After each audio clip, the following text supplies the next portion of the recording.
बहुत समय पहले गंगा नदी के किनारे बसा था सुंदर गांव हरियाली नगर।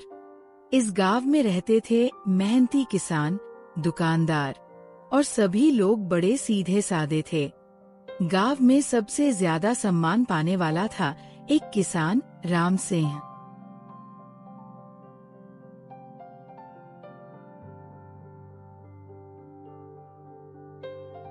सुमित्रा, देखो कितनी अच्छी फसल हुई है इस साल। गेहूं के दाने सोने जैसे चमक रहे। हाँ, भगवान का शुक्र है।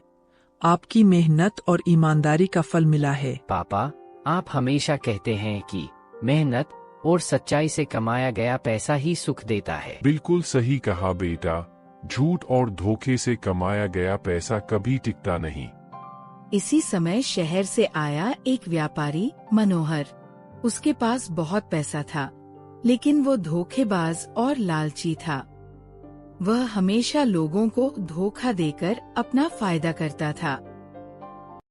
नमस्कार भाइयों, मैं दूसरे गांव से आया हूं। मनोहर अग्रवाल है मेरा नाम। सुना है आपके गांव में बहुत अच्छी फसल होती है।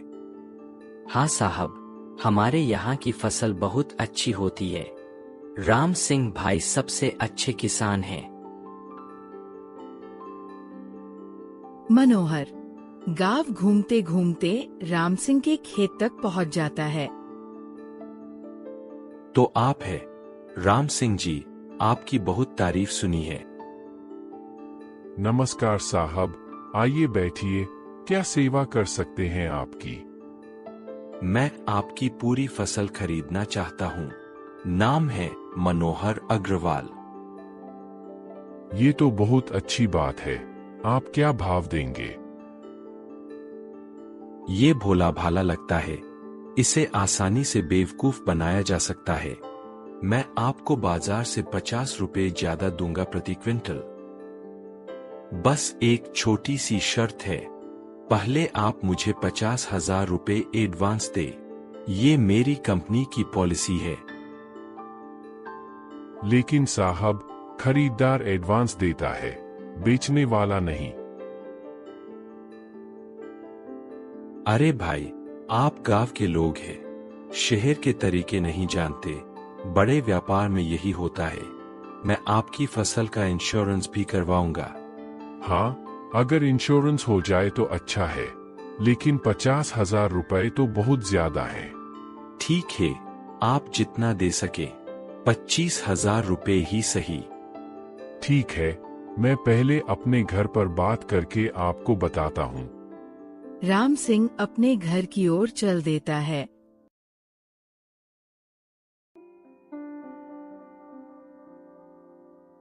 सुमित्रा, वो व्यापारी अपनी फसल अच्छे दाम पर खरीद रहा है और कह रहा था कि एडवांस देना पड़ेगा। क्या करूं? जी, मुझे कुछ अजीब लग रहा है। पहले कभी सुना नहीं कि बेचने वाला एडवांस दे। लेकिन वो इंश्योरेंस की बात भी कर रहा था और फिर बाजार से 50 रुपए ज्यादा भी दे रहा है। पापा, मैंने स्कूल में पढ़ा है कि हमेशा एडवांस खरीदार देता है। कहीं कोई धोखा तो नहीं? नहीं बेटा, वो इतना बड़ा व्यापारी है, गलत क्यों करेगा? राम सिंह ने अपनी पूरी जमा पूंजी निकाली और मनोहर को देने के लिए चल पड़ा। राम सिंह ने अपनी पूरी जमा पूंजी निकाली और मनोहर को 25,000 रुपए दे दिए। बहुत अच्छा राम सिंह जी, अब मैं कल अपने ट्रक भेजूंगा फसल लेने के लिए। कल? इतनी जल्दी? अभी तो फसल काटी भी नहीं है। अरे हाँ, मैं भूल गया। 1 हफ्ते बाद आऊंगा। आप फसल तैयार रखिए।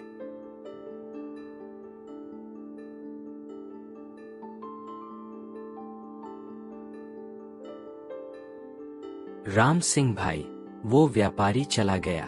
कुछ जल्दी में लग रहा था। हाँ, कह रहा था कि दिल्ली में अर्जेंट काम है, 1 हफ्ते बाद वापस आएगा।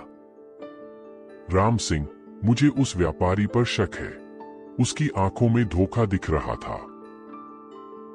पंडित जी, आप व्यर्थ की चिंता करते हैं। वो इतना बड़ा व्यापारी है। दिन बीतते गए, लेकिन मनोहर का कोई पता नहीं चला। राम सिंह हर रोज रास्ता देखता रहता। 1 हफ्ता, 2 हफ्ते, महीना बीत गया। राम सिंह परेशान दिखते हुए फसल भी खराब होने लगती है।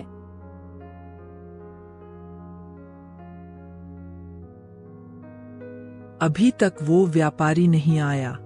अब तो फसल खराब होने लगी है। पता नहीं क्या हुआ, कहीं कोई एक्सीडेंट तो नहीं हो गया।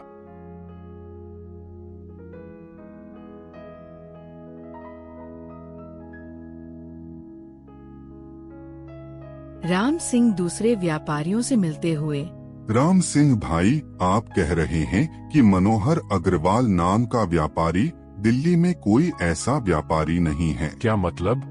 वो तो कह रहा था कि बड़ी कंपनी है। भाई, लगता है आप धोखे में पड़े हैं। पहले भी कई किसानों के साथ ऐसा हुआ है। मतलब मेरे 25,000 रुपए? वो पैसे तो गए, ये लोग इधर उधर भटकते रहते हैं और लोगों को बेवकूफ बनाते हैं। राम सिंह उदास होकर घर लौटते हुए, सुमित्रा, हमारे साथ धोखा हुआ है। वो व्यापारी झूठा था। मैं पहले से ही कह रही थी कि कुछ गड़बड़ है। अब क्या होगा? पापा, आपने मेरी बात क्यों नहीं मानी? मैं कह रहा था कि कुछ तो गलत है। मैं बहुत भोला था बेटा, लालच में पड़ गया। गांव में हलचल मची। गांव के लोग राम सिंह के घर इकट्ठे होते हुए, राम सिंह भाई, सुना है आपके साथ धोखा हुआ है। हमें लगा ही था कि कुछ गड़बड़ है। वो व्यापारी बहुत जल्दी में था। बेटा, मैंने पहले ही कहा था कि उसकी आंखों में धोखा है, लेकिन अब पछताने से क्या फायदा। राम सिंह की फसल खराब होते हुए राम सिंह की फसल बर्बाद हो गई। उसके पास न पैसे थे, न कोई खरीदार। परिवार की आर्थिक स्थिति खराब हो गई। राम सिंह अपने खेत में अकेले बैठे हुए सोचते हुए, मैंने बहुत बड़ी गलती की है। लालच में पड़कर अपनी मेहनत की कमाई गंवाई है, लेकिन अब हार नहीं मानूंगा।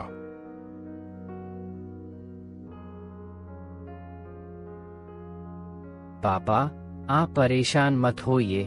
मैं पढ़ाई छोड़कर आपकी मदद करूंगा। नहीं बेटा, तुम पढ़ाई जारी रखो। मैं फिर से मेहनत करूंगा। इस बार कोई गलती नहीं करूंगा। राम सिंह सुबह से शाम तक काम करते हुए राम सिंह ने फिर से कड़ी मेहनत शुरू की। इस बार वो और भी सावधान था। किसी भी अनजान व्यक्ति पर भरोसा नहीं करता था। इस बार मैं केवल विश्वसनीय व्यापारियों से ही डील करूंगा। पहले पूरी जांच परख करूंगा। नई फसल लहलहाते हुए राम सिंह खुश दिखते हुए राम सिंह की मेहनत रंग लाई। नई फसल पहले से भी अच्छी हुई। इस बार वह बहुत सावधानी से व्यापार करने का फैसला किया। राम सिंह विश्वसनीय व्यापारी से मिलते हुए, राम सिंह जी, आपकी फसल बहुत अच्छी है। हम आपको सही दाम देंगे। पहले मैं आपके बारे में पूरी जानकारी लूंगा, फिर डील करूंगा। बिल्कुल सही कह रहे हैं। यहाँ मेरे सभी डॉक्यूमेंट्स हैं, आप जांच लीजिए। राम सिंह सभी डॉक्यूमेंट्स जांच करके डील करके वापस आता है। और तभी मनोहर भी गांव में वापस आता है। राम सिंह जी, मैं वापस आया हूँ। मुझे माफ कर दीजिए। तुम्हारी हिम्मत कैसे हुई यहाँ वापस आने की? भाई, मैं बहुत पछता रहा हूँ। मेरे साथ बहुत बुरा हुआ है। अरे धोखेबाज, तूने राम सिंह भाई को बर्बाद कर दिया था। मैंने कई लोगों को धोखा दिया था, लेकिन अब मेरे साथ भी वैसा ही हुआ है। मेरे साझीदार ने मुझे धोखा दिया, मेरा सब पैसा ले गया। तुम्हारे साथ जो हुआ वो तुम्हारी करनी का फल है।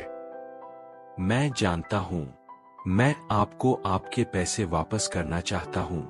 मेरे पास एक गहना है, उसे बेचकर पैसे दूंगा।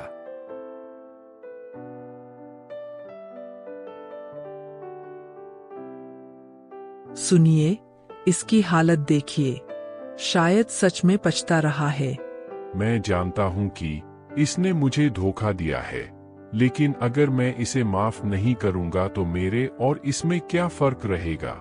मेरे पिता कहते थे, बुराई का बदला बुराई से नहीं, अच्छाई से लेना चाहिए। शायद इसे एक मौका देना चाहिए। मैं तुम्हें माफ करता हूं, लेकिन एक शर्त है। आप मुझे माफ कर रहे हैं। कोई भी शर्त मंजूर है। तुम्हें वादा करना होगा कि अब कभी किसी को धोखा नहीं दोगे, और जो लोगों को धोखा दिया है उन सबसे माफी मांगनी होगी। मैं वादा करता हूँ, मैं अपनी जिंदगी बदल दूंगा। राम सिंह भाई, आपने बहुत अच्छा किया। ये हमारी संस्कृति है। राम सिंह, तुमने धर्म का पालन किया है। भगवान तुम्हारा भला करेगा। मनोहर ने गांव में ही रहने का फैसला किया। उसने एक छोटी दुकान खोली और ईमानदारी से व्यापार करना शुरू किया। भाई साहब, ये चावल बिल्कुल शुद्ध है। मैं अब कभी मिलावट नहीं करता। वाह मनोहर भाई, आपके यहाँ से सामान लेने में अब डर नहीं लगता। भाई, झूठ और धोखे से जो कमाई होती है वो टिकती नहीं। अब मैं सच्चाई से काम करता हूँ। समय बीतता गया। राम सिंह की मेहनत और ईमानदारी का फल मिला। उसकी खेती फिर से फल फूल रही थी। राम सिंह और मनोहर मिलकर गांव के विकास की योजना बनाते हुए। मनोहर, तुम्हारे व्यापारिक अनुभव से हम गांव के लोगों को बेहतर व्यापार सिखा सकते हैं। जी हाँ, मैं सभी को सिखाऊंगा कि कैसे ईमानदारी से व्यापार करके अच्छा फायदा कमाया जा सकता है। गांव में एक नया व्यापारी आते हुए, लेकिन इस बार सब सावधान। मैं मुंबई से आया हूँ, आपकी फसल खरीदना चाहता हूँ। पहले आप अपने डॉक्यूमेंट्स दिखाइए। डॉक्यूमेंट्स? अरे भाई, मैं तो सिर्फ फसल खरीदने आया हूँ। भाई साहब, हमें आपकी पूरी जानकारी चाहिए। हम अब बहुत सावधान हैं। आप कहां से आए हैं? आपकी कंपनी का नाम क्या है? मैं अकेला व्यापारी हूँ, कोई बड़ी कंपनी नहीं है। लेकिन आप इतनी बड़ी मात्रा में फसल क्यों खरीदना चाहते हैं? मैं दूसरे शहरों में बेचता हूँ। रुकिए, मैं इसे जानता हूँ। ये भी वैसा ही धोखेबाज है जैसा मैं था। मनोहर को देखकर वह व्यापारी भागने लगता है। देखो कैसे भाग रहा है। पहले हमारे साथ भी ऐसा ही होता था। अब कोई भी धोखेबाज हमारे गांव के लोगों को बेवकूफ नहीं बना सकता। कुछ समय बाद राम सिंह और मनोहर ने मिलकर एक ट्रेनिंग सेंटर खोला। यहाँ लोग सीखते थे कि कैसे सुरक्षित व्यापार करें, कैसे धोखेबाजों को पहचानें। राम सिंह और मनोहर की समझदारी से अब गांव में कोई भी धोखेबाज व्यापारी नहीं आता था। सच्चाई, मेहनत और माफी, ये 3 गुण जीवन को सफल बनाते हैं।